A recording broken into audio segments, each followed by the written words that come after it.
Alam nyo ba na merong 200 ang nilalakaran ng mga tao sa mundo? 2 pintong nakabukas kung saan tayo ang pipili na pumasok sa kung saan natin gusto. Maaaring hindi mo to alam at hindi ka aware dito. Kaya halika pag-usapan natin to.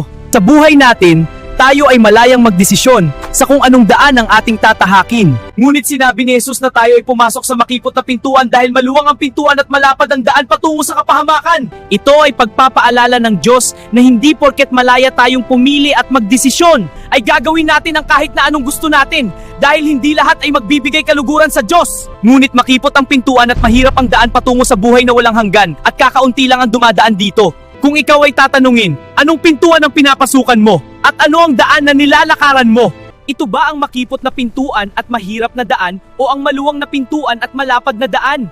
Ngayon, ikaw pa rin ang magdedesisyon sa kung anong daan ang tatahakin mo. Kapahamakan ba ito o ang kaligtasan?